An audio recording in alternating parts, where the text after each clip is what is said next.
across the globe, Ben Norris, Rob McKnight, and David Robinson. Ben, Rob and Robbo. News, reviews, entertainment too. It's the Ben, Rob and Robbo. Ben, Rob and Robbo Show. Ben, Rob and Robbo Show. Welcome to the Ben, Rob and Robbo Show. Here's Rob McKnight. Hello and welcome to the Ben, Rob and Robbo Show on this very busy Tuesday. It's turned into busy. Ben and Robbo are with us. Hello, boys. It's another busy show. Have I said the word busy enough? We're so busy. It's so busy. So busy. Well, in actual fact, it's so busy. We've got the two finalists from Masterchef. We've got Laura and Amelia. And they're both they're both here with us. We've also got Sarah, who was eliminated from Big Brother last night. And we've got Sam Dastyari. So, you know, so much happening on the guest front. We've got big hot button topics, some big news happening on a multitude of fronts. And so let's get down to business. Robbo, I want to come to you because there's some breaking news in the magazine world. Well, it is really sad, isn't it? Australian media is very fragile at the moment and has been for some time. That doesn't look like it's going to change. Bauer Media, who owns such titles as Harper's Bazaar, OK Magazine, InStyle, Men's Health, Women's Health, all of those titles will now cease publication. They were suspended in May due to the COVID-19 downturn within the advertising industry. Just a little bit of, scope for you. $300 million is what the whole advertising market has been down since April. That is a 40% reduction. It's huge news. This is also, Rob, as we know, Bauer Media first took on a lot of the titles from Consolidated Press. We've got to remember that was Kerry Packer's stable for many years. And you can only wonder how the big man would feel about this right now. This will mean a lot of jobs gone, a lot of people out of work. Now, Bauer Media, just only a month ago, was bought out by a private equity firm, a Sydney-based firm, where they had thought that they would keep most of the 43 titles alive. That is now obviously no longer the case. These are 8 titles, very famous titles, remember. So we've got NW, huge title. OK, Men's Health, Women's Health. These are all really big titles.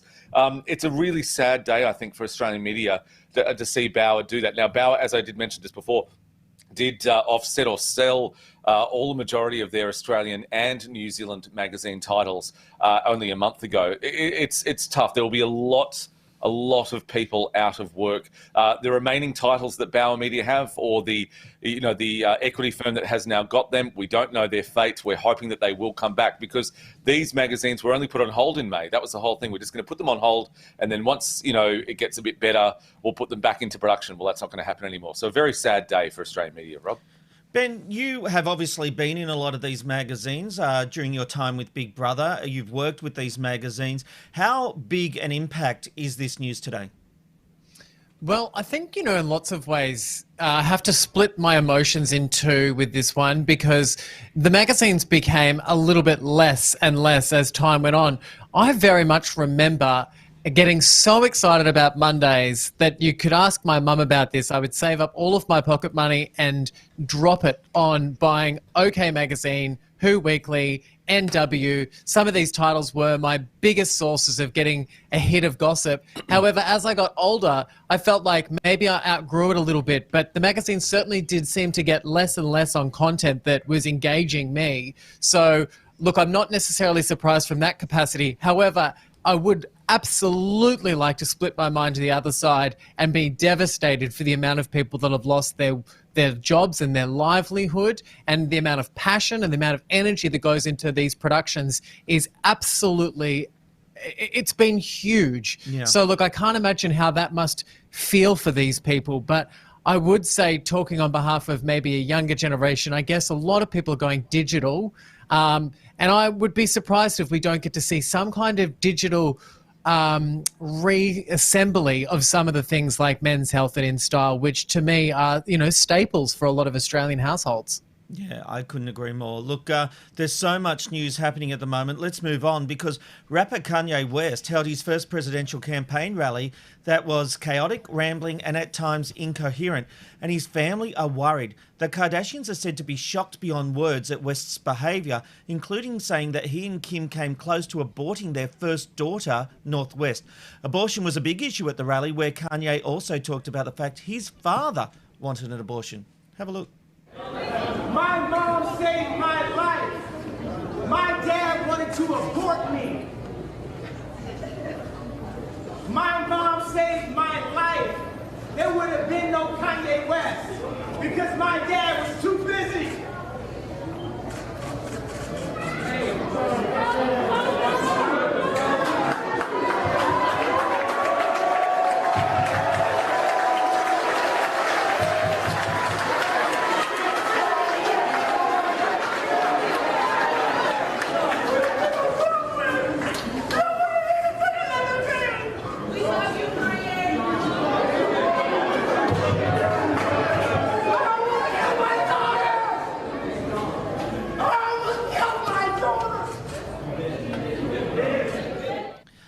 The Kardashian family went on to say that they believe he needs professional help and it was a potential bipolar episode.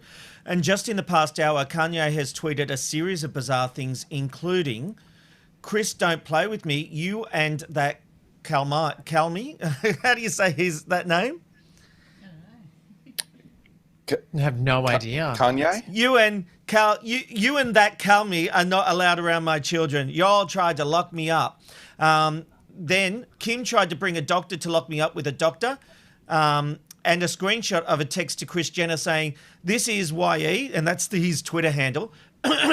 You ready to talk now, or are you still avoiding my calls? Now, look, what I want to do before I come through to you guys, let's go live to his Twitter feed because this is really blowing up. There is so much happening at the moment. This is a live shot of his Twitter feed.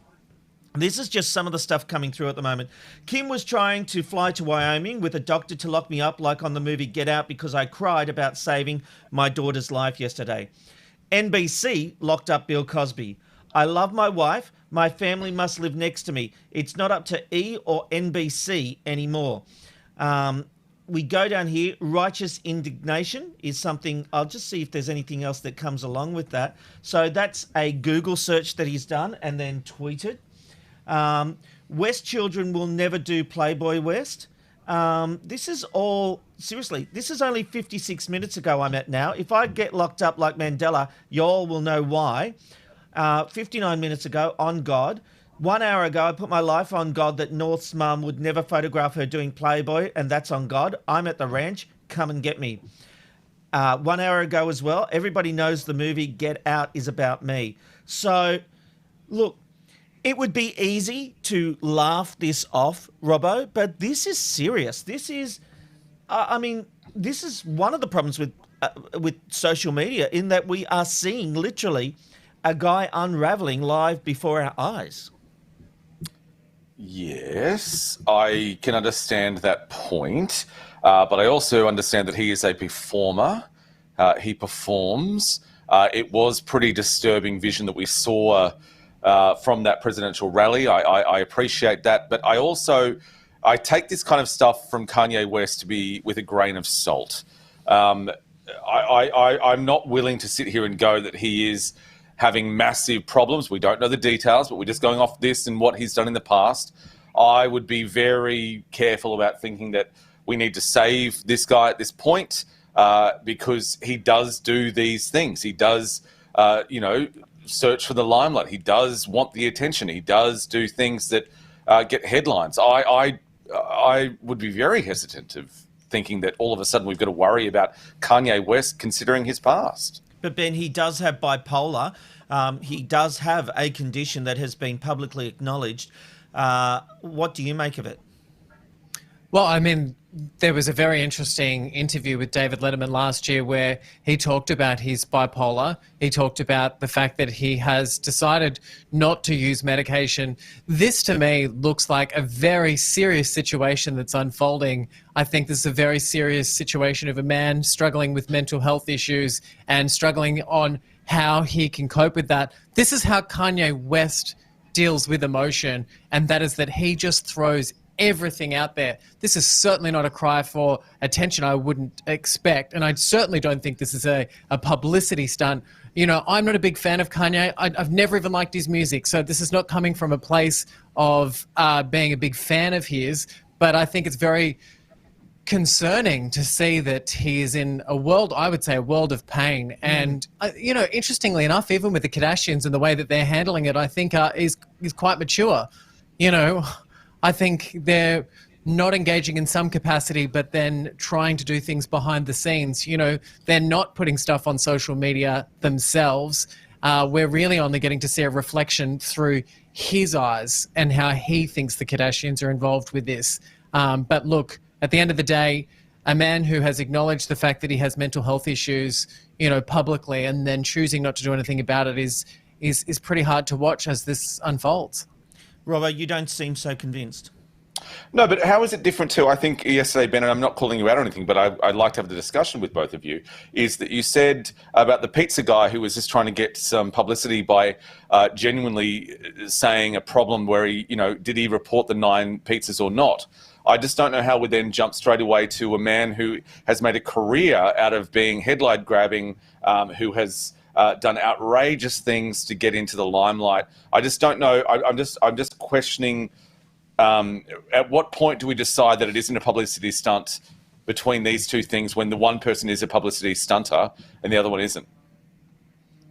Well, I think they're both extremely different situations. I mean, what I said yesterday about that man was a jovial comment because the man, you know, publicly seemed to be using that platform, and it wasn't quite, you know, it was hard for us to gather all the facts on that. But Kanye West is known to have mental health issues. This, to me, looks like the start of a man struggling with his own self.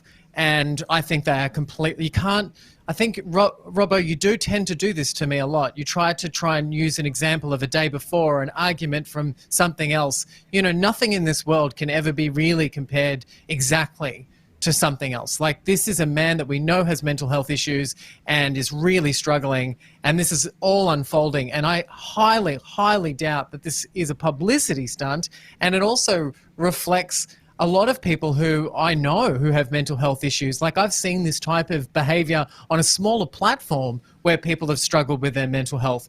You know, I've seen them tweet out, you know, on a smaller scale. I've seen them say horrific things to people in their family. You know, this reflects, you know, just on a much bigger scale, yes, mental health issues.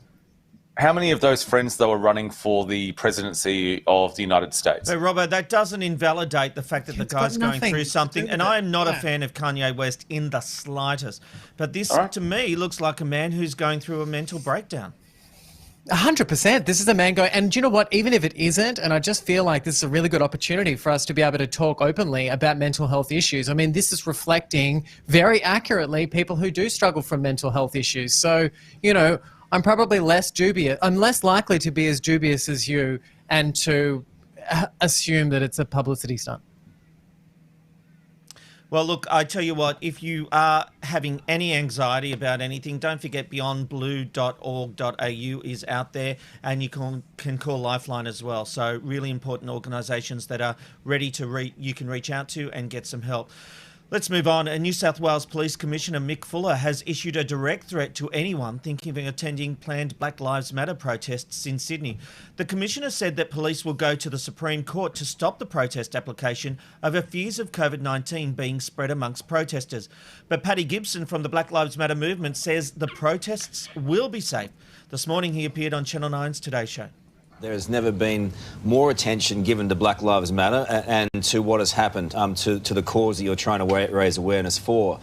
But you run the real risk of turning people against your cause by going out and protesting in a climate where people are scared, they're worried about getting this COVID-19, and they're worried that it can come from a protest like yours.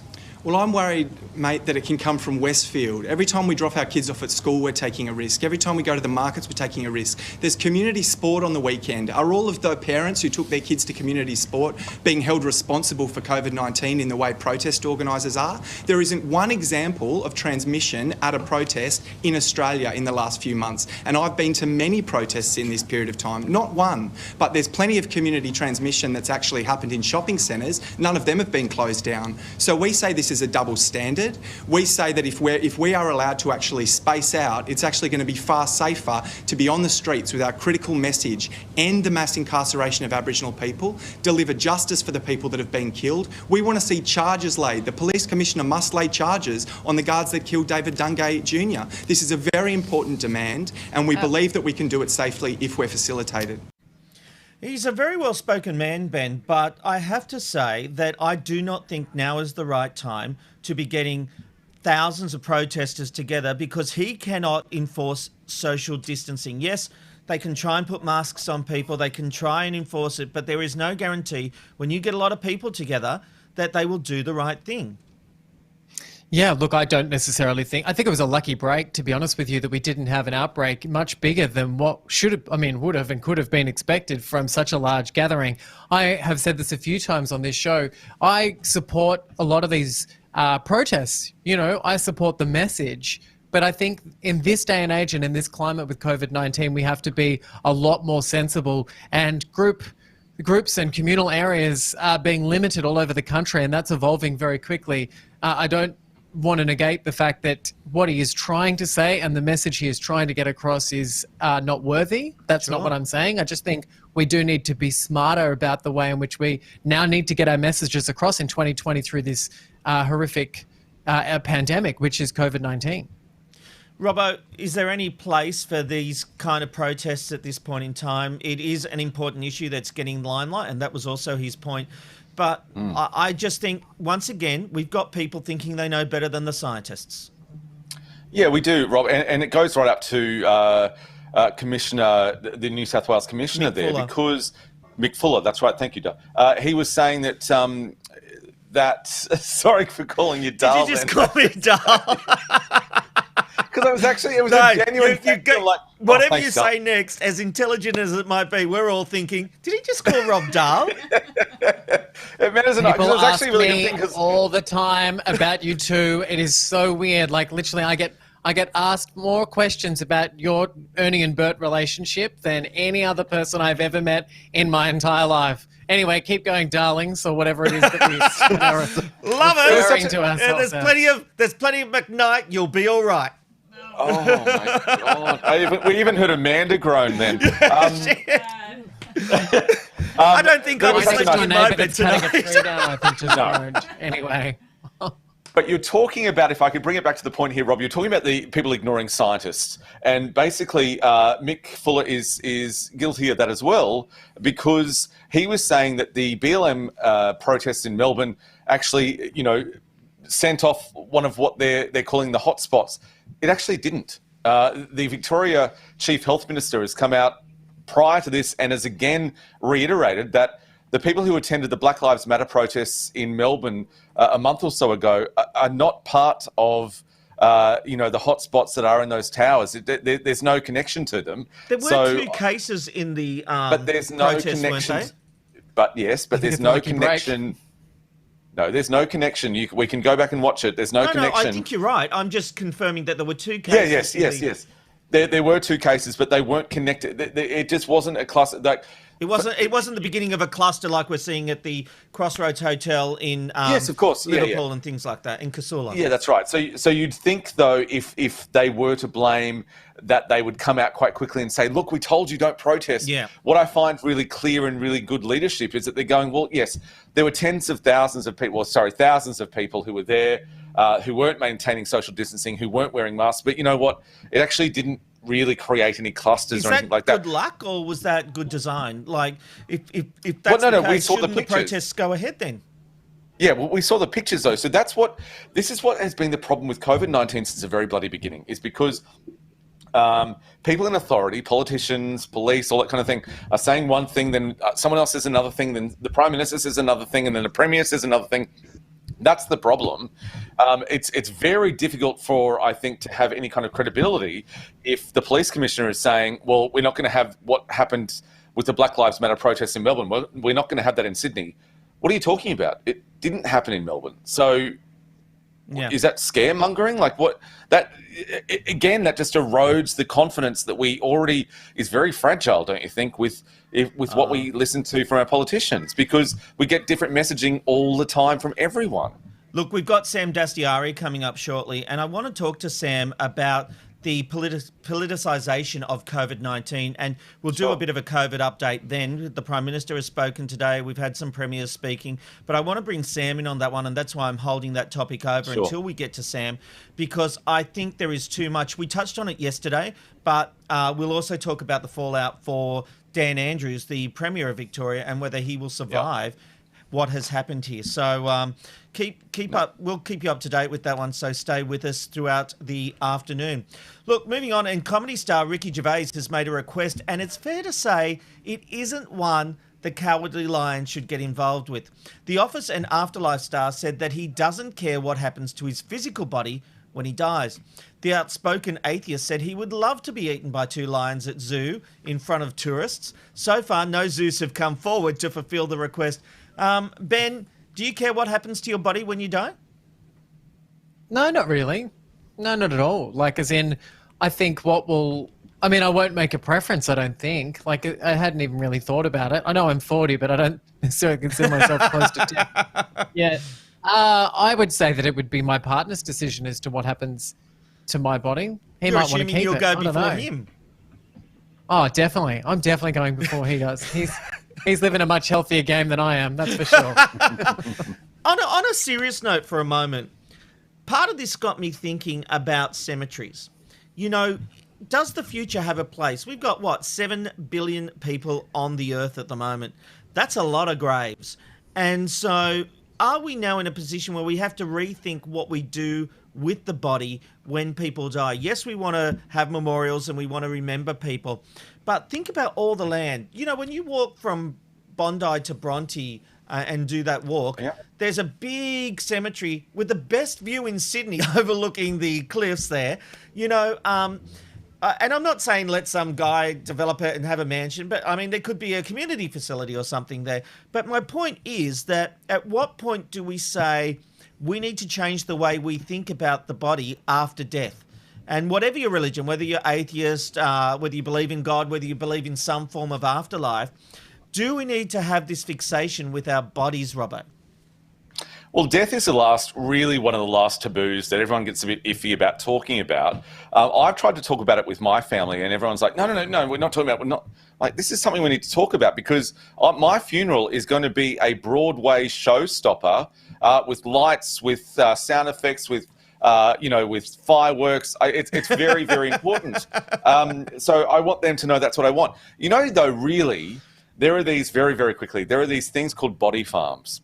Now, they're held top secret. I know that there is definitely one in Sydney, but there's probably around the country. And basically, you can donate your body where they take you and they bury you in shallow graves, or they leave you out in the elements. And then scientists, forensic scientists, police, and people like that, and doctors actually study what happens so that they can help solve crimes in the future. They're very top secret, the locations, but they're broad, vast areas. I would legitimately be happy for my body to go to that. And then they can decide, it helps to solve crimes in the future. So I get Ricky Gervais. So the study of you, Robbo, would be the what it's like when a body decomposes with so much alcohol and toxins in it. So you probably won't decompose. I am what they say I will be pickled, which is what they said about my grandfather. And I believe that he is still in full body in his coffin so many years later. But yes, I'm fairly pickled for sure. Yes. All right. Well, look, another day, another outrage. This time it's all about a wombat and Rebel Wilson. Yes, Rebel Wilson and the wombat. The Pitch Perfect star has been on a health kick and recently, just for fun, added an adorable wombat to her routine. But animal rights groups are not happy, labelling the footage disturbing. The internet was for and against the marsupial weight. Have a look. 15 kilo squats. Let's go, Remy. We gotta do 12.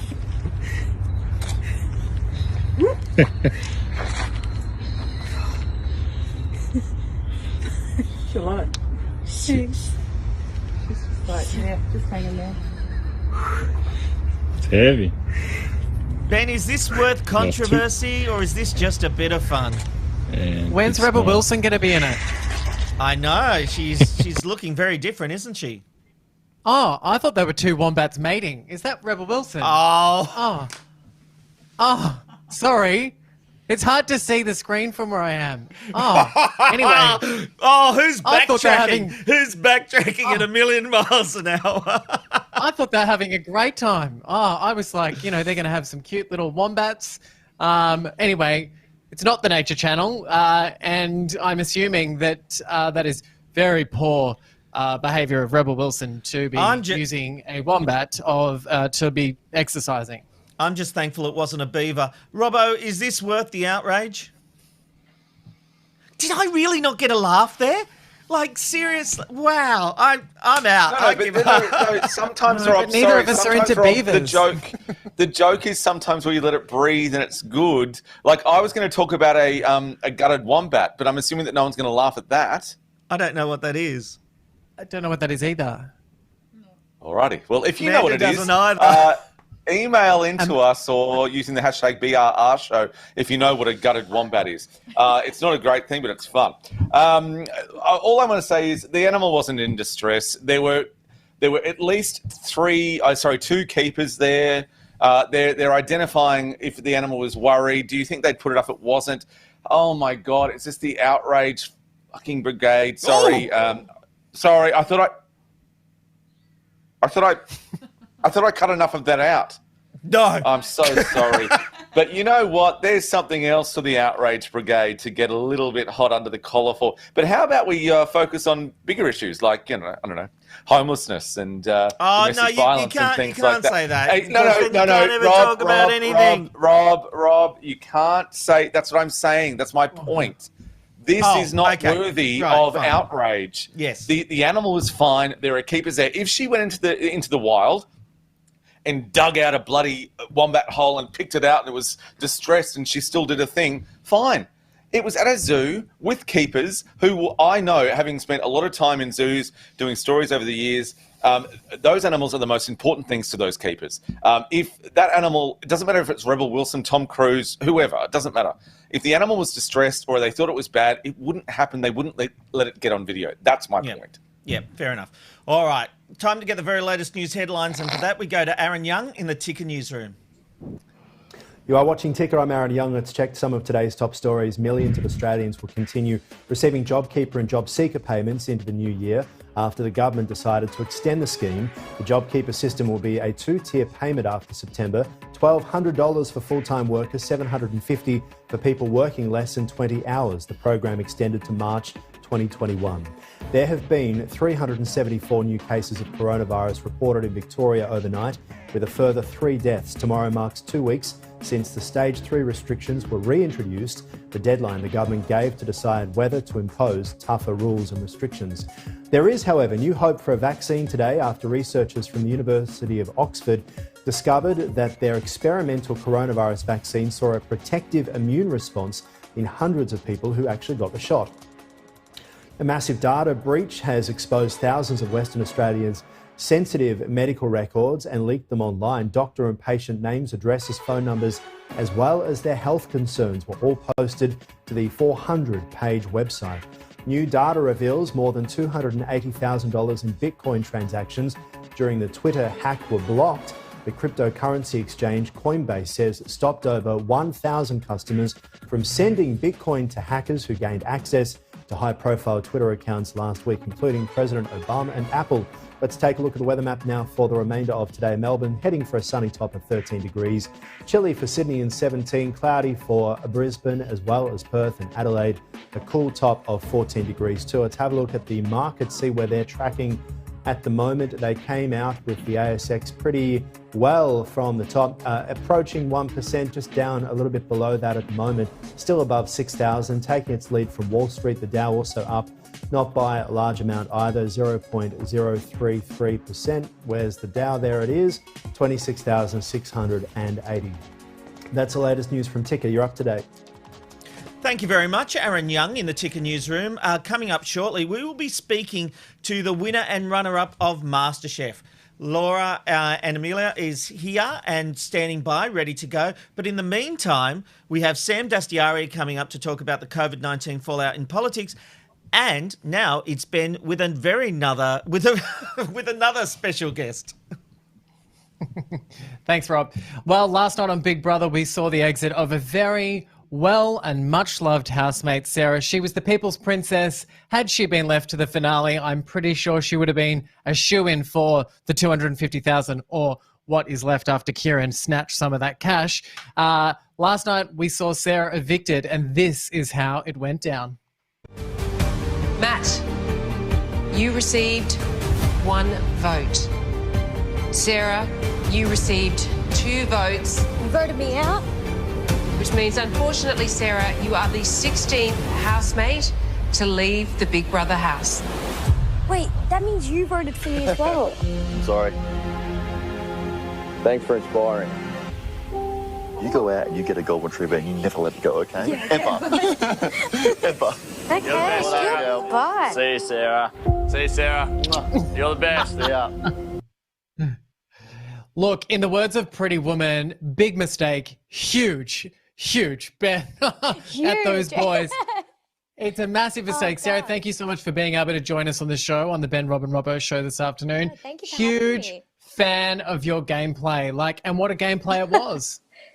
Oh gosh, I feel like I definitely the show isn't really showing how much of a strategist I was. They aren't really showing my strategy and how much I actually thought about the game. So a lot of the audience are thinking that I'm just floating, but I mean, I had a 1 in 20 chance of $250,000. I was fighting till the end. I want the money. I honestly, I felt that from you, and I really enjoyed your gameplay. I think I mostly saw it in some of the looks that you had when you were negotiating with people. And I think the question I have for you was, did you find yourself in the role of being able to play teams off each other, or was that something you put yourself into? Well, going into the house, knowing that I would be the youngest, I really wanted to utilize that. I wanted to be everyone's younger little sister that they felt the need to protect. And I think that's the reason why I went, 35 days without even being put up for nomination. And with my strategy, it allowed me to jump from group to group, and it made me, be in every single social dynamic. It made me be in every single social alliance. And I purposely placed myself that way because I knew being the youngest, I wouldn't be the leader of any group. I wouldn't be able to call the shots. No one would really listen to me. I had to plant ideas everywhere. And that's how I survived as long as I did.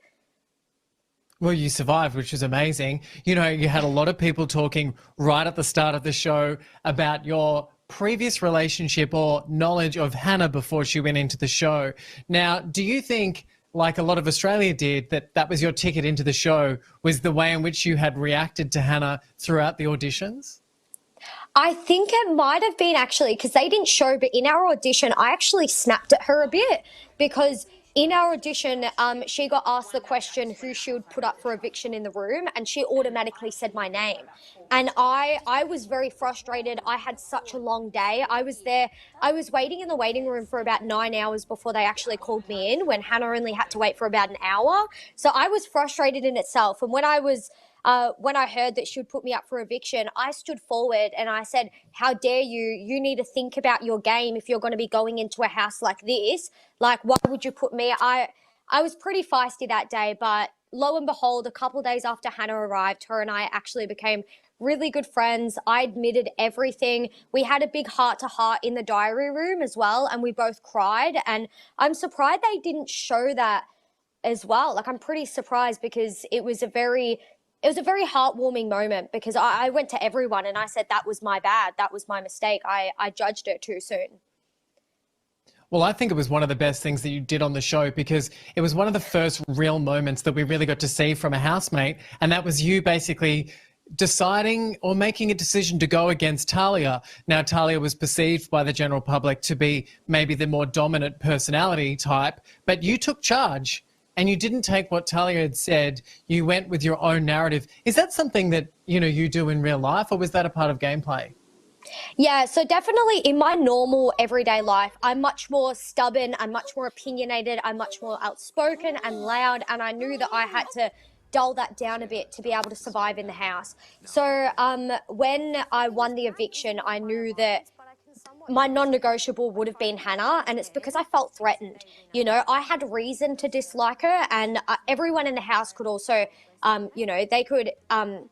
They could appreciate that as well, because I had reasoning, whereas Talia didn't really. Talia judged her straight off the bat when I already knew about Hannah, and Hannah did me wrong earlier on in the audition. So, it's a bit of a mess, but in everyday life, I'm much more opinionated and I like to have it my way much more. But yeah, in the house, I was happy to take a step back and for all the repercussions to land on Talia. Well, I played it out really well. Do you know what I also really liked about you was that you became like the voice of the people, because you could read people really well, which, came across beautifully to the people watching from home. Was there anyone in the show who you didn't? I'm kind of leading with this because, your demise meant that you were a little bit shocked. But was there anyone that really shocked you since the show has been, has come to an end, has been really different? Yes, there has been a couple people that have completely changed who they are, and I expected that. When you go into a game that's for $250,000, people are going to act. I wasn't exactly myself in that house. I feel like I showed who I authentically was, but that was a watered down version of what I am, and that's what I did to survive. But some of those people in the house, they have been straight up different on the outside world, and that kind of is a bit of a shock to me, because they were like my family in the house. Maybe it's young, naive me thinking, but I genuinely thought I'd be friends with some of these people for the rest of my life. But some of them were very early to prove me wrong once I left. So, yeah. Sarah, I have to ask you, because it would be remiss of me, but we want names, we want blood. Who are the people that are the most different? I feel like, if I'm being honest, I reckon maybe Chad is a bit different than what he was in the house. In the house, he was very much like, oh, my little Care Bear, my little younger sister. And he really, he was really my older brother in that house. But now that I'm out, he's a bit more distant. I feel like he's got his own road that he wants to go down after the series ends. And unfortunately, if none of our housemates are going to be in his life after that, then that's up to him, because we've all given him that effort. But same with even someone like Garth, for example. Like, Garth in that house was so much more different than what he's now proving to be on the outside world. And I don't know if I exactly appreciate that, but did I expect it? A little bit. I'm not too surprised. But yeah, I just wish that people kind of put in more of an effort to stay more authentic after this experience. Well, I think that you've absolutely given us the answer by saying Chad's a bit of a player, and, a male model, a player. Oh my goodness, who would have expected that? Come on. I know. With Garth, but with Garth, what did he do? What has he done what's his significant changes in his personality type now that he's on the outside? I don't think it's exactly like he's changed his personality in a sense, but I feel like now that he's on the outside world, and maybe it's because he left the house in a very rough way. I couldn't imagine be completely blindsided when that's how he left the house, unfortunately. But now that he's on the outside world, and now we're talking about the finale, he wants blood. He wants revenge. He wants, he wants that big blow up, and I didn't expect that from him in the house, because, I thought we're all adults, there's going to be blind sides here and there. Sometimes you got to just cop it on the chin and congratulate the final three for lasting that long. Oh, look, 100%. Now, yeah. This is the $1 million question I've got for you, Sarah, and you've probably been asked by the media, but we want you to tell us, will Chad and Sophie stay together? I think that's a bit of a hard one, just because, you know, I reckon their feelings in the house were very authentic because they were very raw as well. When you're in that house, as you would know, like you need someone as emotional support, you know, it's a really tough experience. And so I feel like their emotions towards each other in the house were completely authentic and genuine. But obviously being on the outside world, it's completely different. They've got completely different careers. They live on other sides of Australia. Sophie lives in the Netherlands as well half the time. So I don't know if it will last in a, you know, once you're actually thinking about it logically, I don't know if it will last. But I mean, it's up to them to give it a crack. I give them all props to it. Like, you know, Sophie's one of my bestest friends. So she only deserves the most happiness. And yeah. Good luck. Well, Sarah, you are the people's princess is how I've seen you being referred to on social media. Had you made it to the finale, I think everyone, sports bet, everybody would have just handed you the $250,000. You played the best game as far as I'm concerned. A little bit disappointing you're out of the competition at this stage, I must admit, but I wish you all the best of luck, you know, Thank you for that. Thank you for that. I was very much Switzerland. You were, but in a good way, because sometimes fence sitters bore the shit out of me, but you were fantastic, you were engaging, and you did a brilliant job, so you should be very proud of yourself. Thank you for that. It means a lot to me because I watched your series when I was only 12 years old, and, you know, I really looked up to you, so it genuinely means a lot. Thank you. Oh, wow. I'm sure that the guys from here at the Ben, Rob and Robbo show, advice would be, if you're taking advice from Ben, rip it up and start again. Okay, noted. No, you were brilliant. Thanks so much. Thanks Sarah. for that. It's the Random Life Shot of the Day. Where are you going today? You never know where you'll end up with the Random Life Shot of the Day. So I'll do this. And today we're taking you to Venice, Chuck it Italy, right where the under there. forecast is a sunny 21 degrees with a top of 28. What a beautiful shot as we look at the beautiful city. Isn't that a beautiful view, Robbo? Beautiful view, wonderful Venice. The dolphins are back. Oh, it's fantastic. Ah, there you go. All right, well, let's take a look at some feedback coming through to the Ben, Rob and Robbo show. And a lot of it is about Kanye West, as you can imagine. Graham says Kanye West has lost it. Rebecca says Kanye needs help. Mary says, exactly, Robbo. History makes us in no way surprised. And that's about Kanye, I assume, and his stunts that he's pulled out in the past. Graham says, how do we know this is not a PR stunt? And as far as putting people into hospitals, Amanda says America has similar laws to us for being able to schedule someone.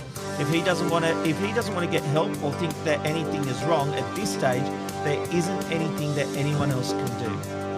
Nicole says, I feel for his children. I really hope they are protected from him.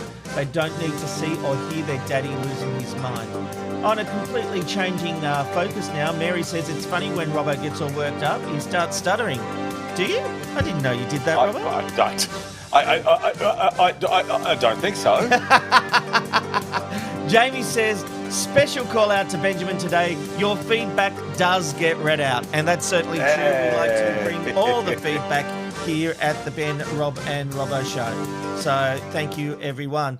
Now, look, we're going to come to Sam Dastyari in a moment. And there's been a press conference before we get to him. Within the last hour, Prime Minister Scott Morrison has announced the extension of the JobKeeper and JobSeeker programs, however, with substantial cuts and split between two tiers. Let's have a listen to what he had to say.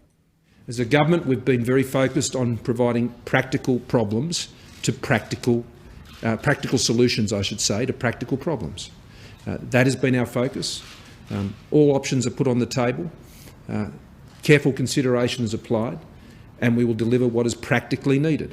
Now, something that's been doing its job in recent months has been JobKeeper, and that is what the JobKeeper review found. JobKeeper is doing its job and will continue to do its job through the decisions we are announcing today. Already, just over $30 billion has been provided in support through the JobKeeper program to almost 1 million businesses, 960,000 thereabouts, supporting some 3.5 million employees. The changes that we're making are several. The first of those is to apply the JobKeeper test for the 30% turnover reduction across the past 2 quarters and into the next quarter for continuing eligibility out to the end of March of next year. The payment for JobKeeper will be reduced to $1,200 per fortnight, and there will be a lower payment for those working less than 20 hours a week of $750 at the changeover period towards the end of September.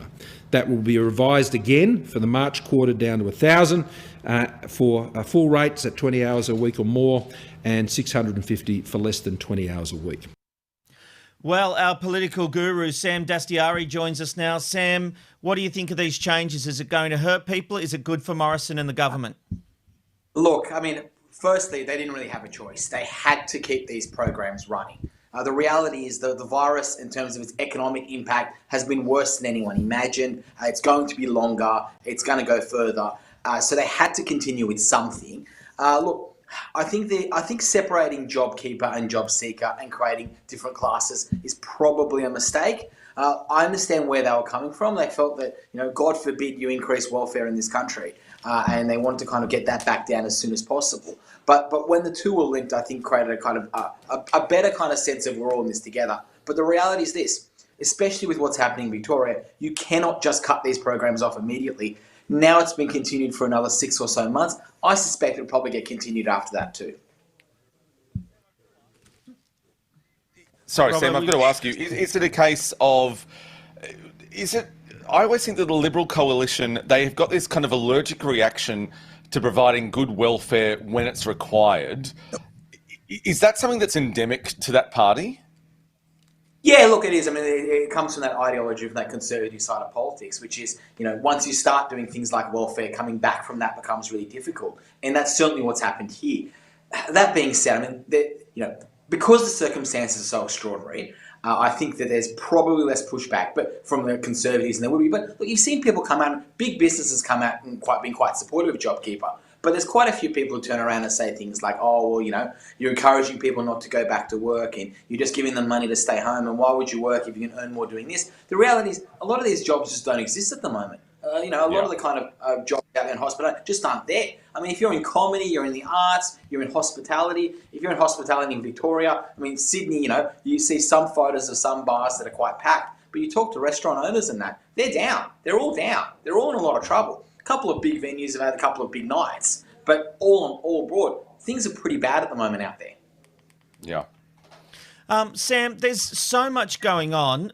I want to get to masks in a moment and the broader issue of what's going on in the backlash. But talk to me about Dan Andrews. Is he looking like a good leader or a bad leader in Melbourne? And Ben may be able to talk to this as well. Is he going to survive? He'll probably survive. I think he will survive, right? Is he in trouble? Yeah, he's in a lot of political trouble. And the reason is this. When you're in politics, normally if something happens, be it a scandal or a disaster or a mistake, more often than not, people aren't actually impacted by it. So I had a scandal, or Bronwyn Bishop gets on a helicopter, or someone spends $300 million on medical equipment they shouldn't have bought. People read the paper, they get angry, they have their opinion, they kind of go on with their lives. The problem here is this potential direct link between a decision about about security guards at hotels and the economic and social impact of this kind of second wave. If that link keeps getting established and that link is there and there's going to be an independent inquiry into that, it's a real political problem. It's a real problem for them. Look, you can survive anything, because remember in January, at the start of the year, Morrison was dead, finished, buried because of the bushfires. 6 months have passed. Everything changes. That being said, I think Dan's obviously gone from being in a much stronger position 3 months ago to where he is now, because it looks as if Melbourne is performing worse than the other cities. Now, I think a lot of that has to do with chance, but he happens to be there right now. Absolutely. Ben, what do you think? Right. You live in Melbourne. You're right in the heart of the city. How are Melburnians viewing Dan Andrews? Well, the conversation is continuing every day, and I hear that all the time. Last week it was particularly negative. I think he's coming back. It's interesting.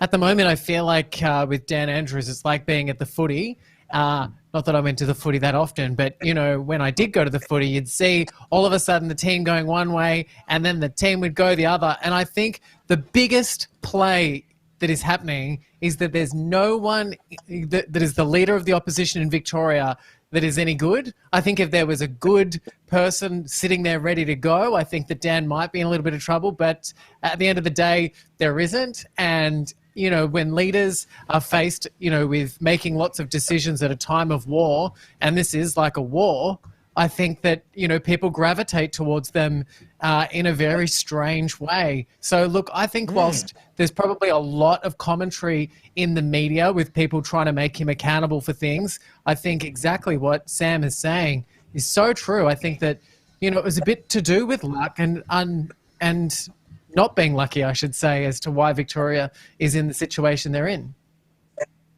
Look, we always say this in politics, and we've got to be really careful when there's natural disasters or these kind of, you know, events certainly that are outside your control. You got to remember, every kind of political story is almost like a story in a current affair. And you know, Rob, you know this, right? Every story in a current affair has three players. There's a victim, there's a villain, and there's a hero. Correct. Right? And where you have to be very, very careful is that you are, you know, not the villain. And at the moment, the danger for kind of Dan and the government down there is that, you know, the villain here is obviously this virus, but it's a lot more sensational to put a picture of a politician on the front page of a newspaper than it is to put another image of a virus that looks like a beach ball. So look, that's where I think they've got to be really, really kind of careful about. But again, look, it's, you know, today there was 374 cases. Only 3 deaths, but I think I shouldn't say only, but it's less than you equate to that, and that's because of the 2-week lag that seems to come with this. But look, 374, that's the second highest toll that's been recorded in a single day. It's worryingly large, and any small outbreak, and that could easily get to 1,000. Mate, let's cover a couple of issues here, because Melbourne is preparing for mandatory mask wearing in public from Thursday. Yep.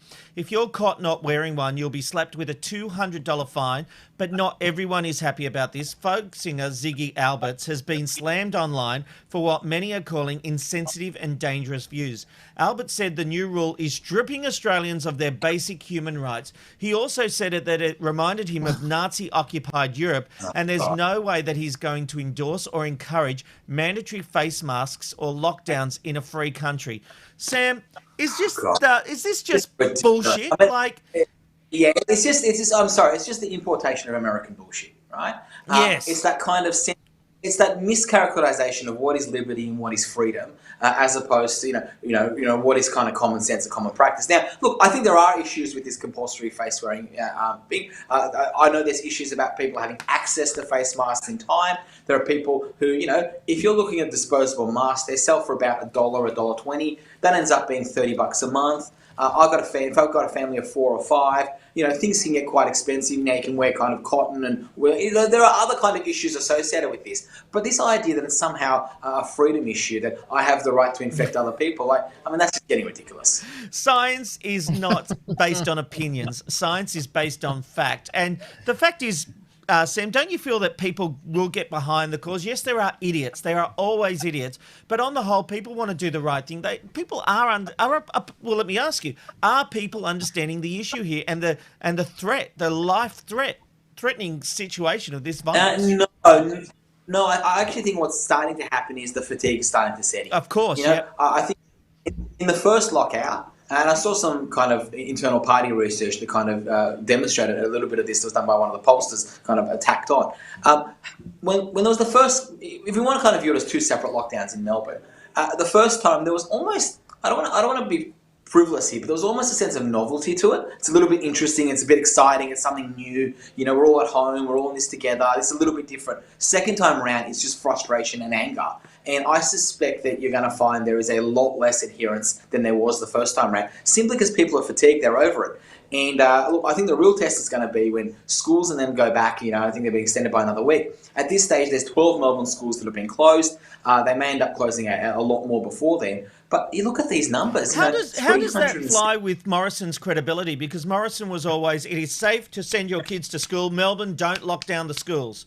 and he was it was sort of like he was treating Dan Andrews like a naughty schoolboy, in fact, because Andrews was closing the schools, and now we're having outbreaks.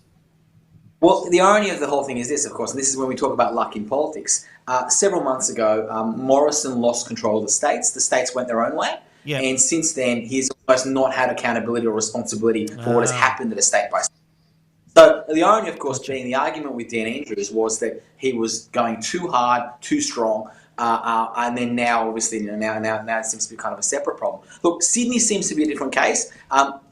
Gladys Berejiklian's been very, very clear right now that she does not want to shut the city down. I think they're going to go down a much more hotspot kind of route. But Queensland's the other place to really watch because there is a state election there in 2.5 to 3 months. In 3 months, Queensland goes to the polls. And you've got to hand it to Anastasia Palaszczuk. You couldn't have structured it better. By then, it appears that every single sport in Australia will be played in the Sunshine Coast. Queensland has become the sporting capital of Australia, if not the world. It's funny, Sam, you talk about that. That's something going for it.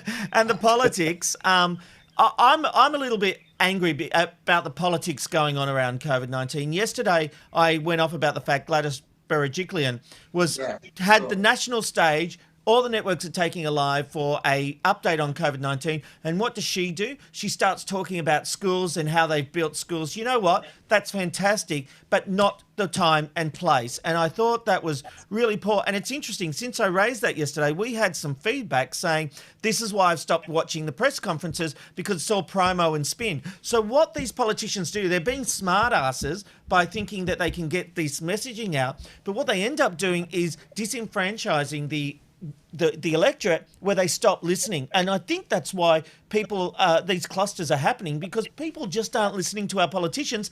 They don't trust them. There's actually a little bit, I agree with you completely. There's even a little bit more than that. What's actually happened is, and this is the difference between, say, our politicians and you look at Trump and that in the US, haven't quite understood how to deal in the modern press conference. So people like Gladys Berejiklian, Scott Morrison's not as bad as this, but others, were all trained in one thing.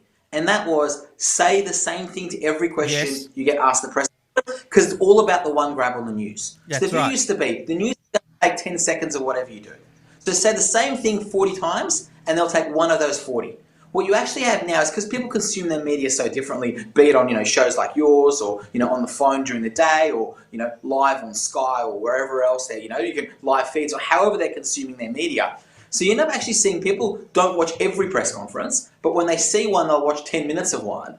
And then all of a sudden, I think they're suddenly realizing, oh my God, because this is something no one knew. They're just saying the same thing repeatedly, and they're doing the key lines. And people like Trump and that, what makes his press conferences, as with Kanye's, and I love what you guys are saying about it today, makes it so interesting, is that it is quite live, and it's quite real, and it's quite authentic, and it's not saying the same thing over and over again. Mind you, I think Kanye and Trump could probably do with some key lines. Well, look, I want to get onto this because, as far as I'm concerned, politics are reaching new lows in this country around COVID-19.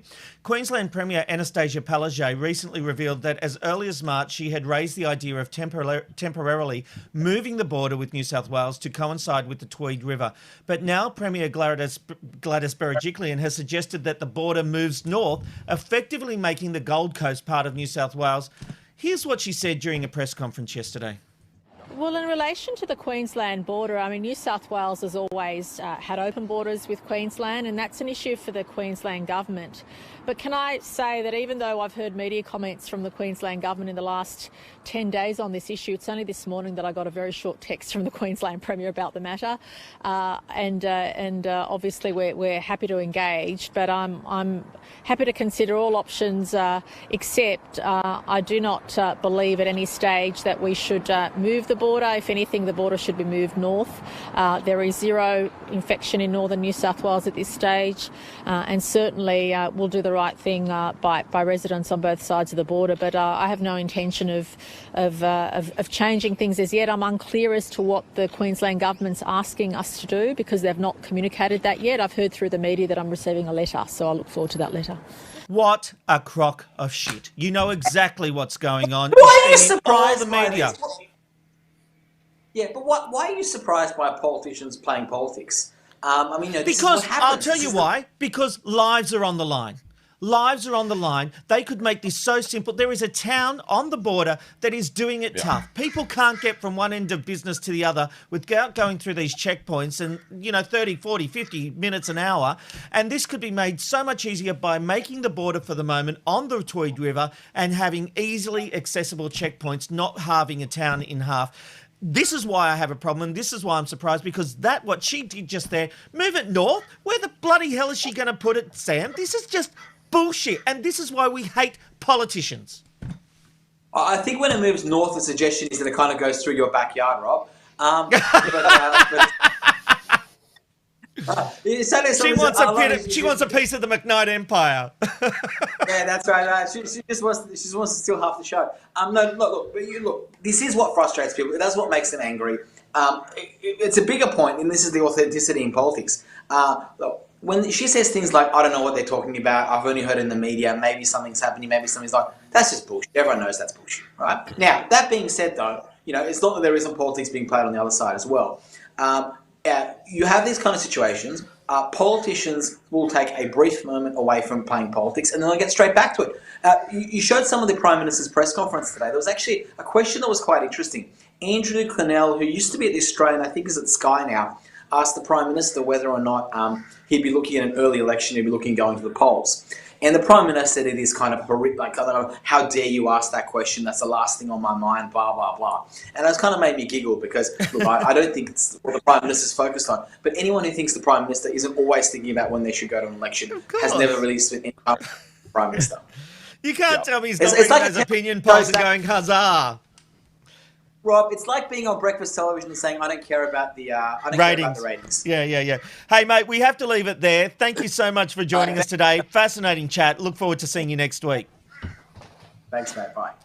And that is where we are going to leave our ticker viewers. We are going to continue because in a moment, Robbo is going to speak to the Masterchef contestants, the winner and runner-up. But this is where we'll say goodbye to everyone at Ticker. Bye, Ticker.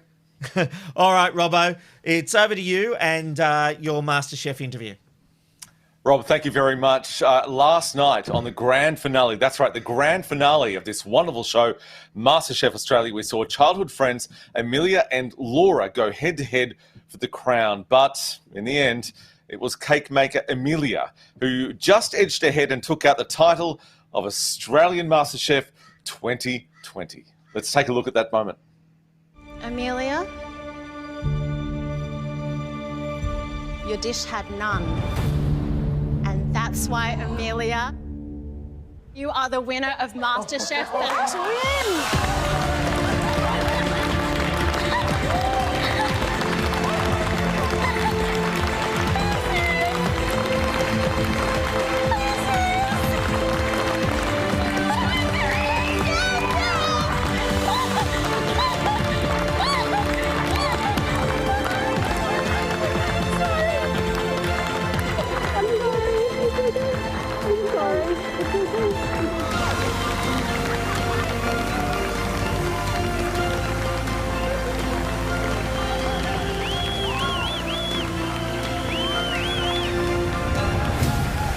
Well, we are thrilled to have both Amelia and Laura here today on the Ben, Rob and Robbo Show. Ladies, welcome to the show. Thanks for having us. Oh, my goodness. First of all, Amelia, congratulations on winning the MasterChef Australia 2020 gong. How does it feel? Feels insane. It still hasn't really sunk in for me yet. It was amazing watching it, and Laura gave me a good battle, but it just feels so good. Can I say though, was that moment in this era of COVID-19, was that moment just too much for an elbow? It just had to be a hug. It was way too much for an elbow. There was no way I was going to put my elbow out and say, "There, Loz, you did good, kid." Now, last night was very emotional. You both came so close to winning. Laura, to you, what was it like to be in the final two of MasterChef Australia 2020? Oh, it was pretty spectacular. I think coming back this season, I just wanted to make it to the end, and to have done that has been incredible. Obviously, it's been a very tough season with so many incredible competitors. So, yeah, it was a pretty special moment last night. But we've got to ask the tough questions here. Will you ever forgive Amelia for beating you? Absolutely. I think it's Oh, you will? even Oh. now. I beat her in season 6, so she's beaten me in season 12, so it's pretty good now. Well, Even last Stevens. night, Laura... Yeah, even Stevie, that's right. Well, last night there were a lot of heart-stopping moments, including this one. Let's have a look. Oh my God, I need the nurse.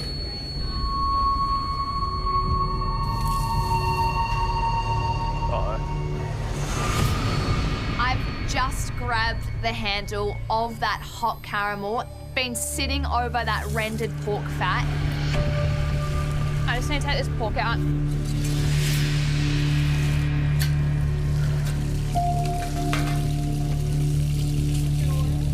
No, it's a hot pan. I am in so much pain right now, but I need to get that pork off the pan. This is the most excruciating burn I've ever had. Oh my God, that hurts so much. The pain is getting worse and worse. Like I cannot even grab anything.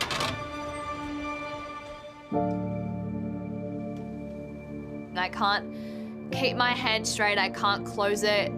So excruciating right now. I don't even know what to do. So you essentially had to cook with one hand. Was it the adrenaline that kicked in that let you do that? Because it looked really painful. It was extremely painful. I just remember I just wanted to crawl up into a ball and cry in the corner. But, you know, the show has to go on, and I didn't have the opportunity to sit down or to stop. I didn't really want to stop. I just wanted to keep going. And the adrenaline definitely did kick in. I think, you know, I was in so much pain, but the adrenaline kind of took that away. And I remember as soon as I stopped cooking, at the end, the pain just came back. So, yeah, thank God for adrenaline. Yeah, that's right. I did a story once with Miguel from the living room, and he gave me one of his knives, and I didn't even feel the knife slice through my finger until I saw the blood pouring out. So surely it was amazing. It was so sharp. So surely though, for chefs like yourselves, you know, cuts and burns are just par for the course. Yeah, it kind of comes with it. You can't do one without the other. And Amelia, how many times have you cut yourself? I have cut myself a few times, but my most recent burn, I don't know if you can see my scar, was a really, really, really embarrassing one. I put a hot soup in my NutriBullet and the whole thing exploded onto me. Oh, that is... It burnt my whole face. Oh, Mel. Oh, my goodness. But you're okay now? I'm fine. You're okay. My really... ego was wounded. I'm going to tell you really quickly, this is about you guys, but I've still got a scar on my hand where I burnt myself on the all-you-can-eat Pizza Hut pizza buffet. Is that more embarrassing than the NutriBullet? Yeah, me too. Yes. I thought you would. I thought you would. I'd wear that scar with pride. I sure do. Amelia. So, and if a burn wasn't enough, we're talking about burns here, then something else happened. Let's have a look at that.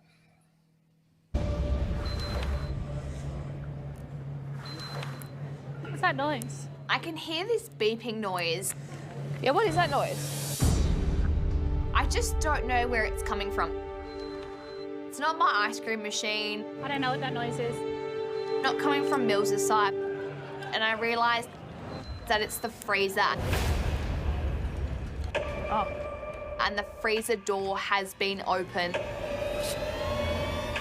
And my gelato has been in that freezer. All right, so you were worried about the freezer being open. It might make your gelato a bit icy. I've always said that. You know, that's a problem, ladies. But was that one mistake that you wished that could have changed the outcome? Oh, absolutely. I mean, there's always small things that happen in the kitchen that you can't control, and that was just one of them. Whether it did affect the ice cream or not, we'll never know. But, you know, at the end of the day, it's just small things that can cost you. And, you know, if that's the worst thing that was going to happen, like, I'm still happy with it. I wouldn't change it. No, it is brilliant. And we were so lucky, I think, to have both of you ladies at the end of the competition because you've played such a wonderful game. You've cooked so many amazing dishes. Amelia, though, you seem to stay calm in the kitchen. Your ribs weren't cooking last night. but you still stay calm and collected. We all want to know, what's your secret? What is my secret? I don't know. I think I feel the stress internally, but I don't display it. I'm very in control of my emotions most of the time. So I don't know. I don't display it. I don't know how to explain it. But we've also seen your confidence kind of bloom and blossom over the series. Did something change for you that allowed you to do that? Because it's very, very tough and very lots of pressure in the MasterChef kitchen. How do you blossom in an environment like that? I think I'm always a bit of a slow burn as a person. You know, when you first meet me, I am very shy and reserved. And then as I get comfortable with situations and people, I tend to open up. And I think me opening up really impacted my food, and it just got better and better. But then also, this will be embarrassing for my boyfriend, but he was watching the Michael Jordan documentary, and every day he'd just give me these pep talks like, if you believe, you can succeed, and like, trust yourself, you got this. And it was like power of positive thinking. It just, when I changed my mindset, you know, my food kind of followed. Now, Amelia, I've got to ask you, what's your boyfriend's name? Craig. Craig. So obviously with all of those pep talks, they work. Did you cook Craig his favourite dish when you won? I cook Craig his favourite dish every night. He's a very lucky. What a brilliant answer. Brilliant, brilliant answer. Now, we can see your friendship has been, you know, very genuine throughout the series, you guys. So let's take a look at a touching moment that happened in the semi-finals. Right. Just deep breaths, okay? Now go fast, fast. No, okay, but look, you've broken the bottom. Yeah, look how many calls I've gone through. It's okay. You right, Lozzie? Here, get another apple. Go through this side, go through that side, on the thick end, okay? Is yours cracking? Yeah. Just push it in far. More. That's as far as it's going to go. Good. Now, fast. Thank you. You're the best. You got it, Lozzie. That really was a beautiful moment, guys. Now, we spoke to Reynolds yesterday, and he was talking about the community feel in the MasterChef kitchen, where everyone's kind of taking care of each other. It's very, you know, it's the complete opposite to what we're seeing on Big Brother at the moment, which is on at the same time, where everyone's out to get each other. What are you guys, we'll start with you, Amelia. What are your thoughts on the community that is the MasterChef kitchen? It's a much nicer place, isn't it? It's a really nice place. MasterChef is a really supportive environment, and I suppose what you don't get to see is that we actually all live together. This time we were all living in a hotel together. Me and Laura shared a room, so it's impossible not to become best mates with these people. You know, you're surrounded all the time, and you share this mutual passion of food, and I genuinely always wanted to see everyone do their best. I never wanted anyone to fail spectacularly because you know, I understood how embarrassing that would be for them. So in that moment on the semi-finals, when I looked up and saw Loz struggling a little bit, you know, I didn't even think about it. I just wanted to go over there and calm her down because she was, you know, becoming a little bit stressed. I think that's what we love about MasterChef as a show, isn't it? Because it is really just that, it's that loving kind of appreciative, compassionate, empathetic place. Really quickly though, before I ask you, Laura, about your thoughts, you're sharing a room. This is one of Australia's top-rating shows. What's Channel 10 doing? Surely you can get your own penthouses, guys. Why can't you get your own penthouse? Anyway, Laura, your thoughts on that question before? Oh, I mean, exactly what Mill said. Like, it's a very unique environment to be in. Everyone's there for the exact same reason. They love food. They love cooking. You know, it consumes our lives. So to be around people who are really supportive of each other makes the whole experience a lot better and a lot more enjoyable. And it's a very interesting friendship that you form with people in this competition. There's no way of describing it to other people because we are like one big family. You all go through the emotions together, and like Mill said, you just want other people to succeed, and you just see so many selfless acts of kindness as well throughout the show, and that was one of the biggest ones, I think, in that semi-final. I think it really is such a wonderful thing to watch. I think as a viewer, where you're seeing all of these people who you can see genuinely care about each other, and it's a nice moment in TV, especially with everything that's going on. Guys, we're quickly running out of time. I want to ask you though. We've asked every single contestant who has appeared on our show this very important question. Amelia, first to you. What's for your tea tonight? I get lasagna. Oh, great. Good. And Laura, what's for your tea tonight? We are having leftover Thai. We did Thai takeaway last night, and I ordered enough food for about 40 people. So we've got Thai for the rest of the week. Sounds fantastic, Craig. I hope Amelia, I hope he likes lasagna because, he really got you there in the end, didn't he? Yeah, I bet he does. Ladies, thank you so much. It has been an absolute pleasure. I know I speak for everyone when I say when we watched you in the kitchen, it was great to see you back. It was a wonderful competition. Congratulations, really, to both of you. Thanks for joining us here on the Ben, Rob and Robbo Show. Thanks so much for having us. Well, I tell you what, there's more. There's an update on the Kanye West situation. Oh, we have another goodness. tweet where he says, I better take that super off. Hang on 1 second. I'm going to focus. I'm a focus on the music now. So the tweets are not stopping. So it's worrying. I've got to say it's worrying. But anyway, we'll see what happens over the next couple of days with that. Ben and Robbo, thank you very much. 2 great interviews. Robbo, your Masterchef interview. Ben, your Big Brother interview. It's all happening on the Ben, Rob and Robbo Show. No wonder we had to go over at the last minute. So thank you very much, boys. No worries. Thank you, sir. We'll see you tonight. And we will see you tonight for Eye on Big Brother. And why have we only got 2 out of 3 of the finalists? We'll have to save that story for tonight. We'll see you then. Meanwhile, I'm by myself, so we'll see you. Oh, good luck, Rob. We'll see you tomorrow because Amanda's done a runner. See you later. Bye. Bye, everyone. Oh, hang on, I've got to hit the button. Hang on, there it is. It's the Ben, Rob and Robbo, Ben, Rob and Robbo Show.